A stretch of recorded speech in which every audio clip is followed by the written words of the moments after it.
এই পকোড়াগুলো দেখে হয়তো আপনারা বুঝতে পারছেন না এটা কিসের পকোড়া বানিয়েছি। হয়তো আপনারা ভাবছেন এটা ক্যাপসিকামের পকোড়া, কিন্তু না, এটা ক্যাপসিকামের পকোড়া না, এটা আমি বানিয়েছি বেগুন দিয়ে। তো চলুন দেখি তো কীভাবে বানালাম, আপনাদের সাথে শেয়ার করি।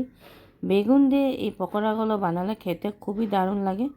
তো ভাবলাম রেসিপিটা আজকে আপনাদের সাথে শেয়ার করেই ফেলি। তো প্রথমে বেগুনগুলোকে এইভাবে জলে 15 মিনিট সিদ্ধ করে নিয়েছিলাম। তারপর স্টাফিংটা বানানোর জন্য একটা ফ্রাইং প্যানে তেল নিয়ে নিয়েছিলাম, ওখানে অনেকটা রসুন কুচি, পেঁয়াজ কুচি আর কাঁচা লঙ্কা কুচি প্রথমে এরকম তেলে হালকা ভেজে নেব। তারপর সেদ্ধ করে রাখা আলু দুটো ছিল ওটা দিয়ে দিয়েছি, পরিমাণ মতো নুন, হলুদ আর কাশ্মীরি লঙ্কার গুঁড়ো দিয়ে এখন আলুটাকে ভালোভাবে কিছুক্ষণ ভেজে নেব। স্প্যাটুলা দিয়ে ভালোভাবে এইভাবে ভেজে নেওয়ার পর রেডি করে নিয়েছি স্টাফিংটা। উল্টা দিকে বেগুনগুলো আমাদের সিদ্ধ হয়ে গেছে, মাঝখান দিয়ে এইভাবে চামচ দিয়ে কেটে ভিতরের অংশটা পুরোটাই আমাদের বের করে নিতে হবে। তো সবগুলো বেগুনেরই এইভাবে ভিতরের অংশটা আমরা বের করে নেব। তারপর স্টাফিং যেটা বানিয়েছিলাম আলুর, ওটা এর মধ্যে পুর হিসাবে ভরে দেব।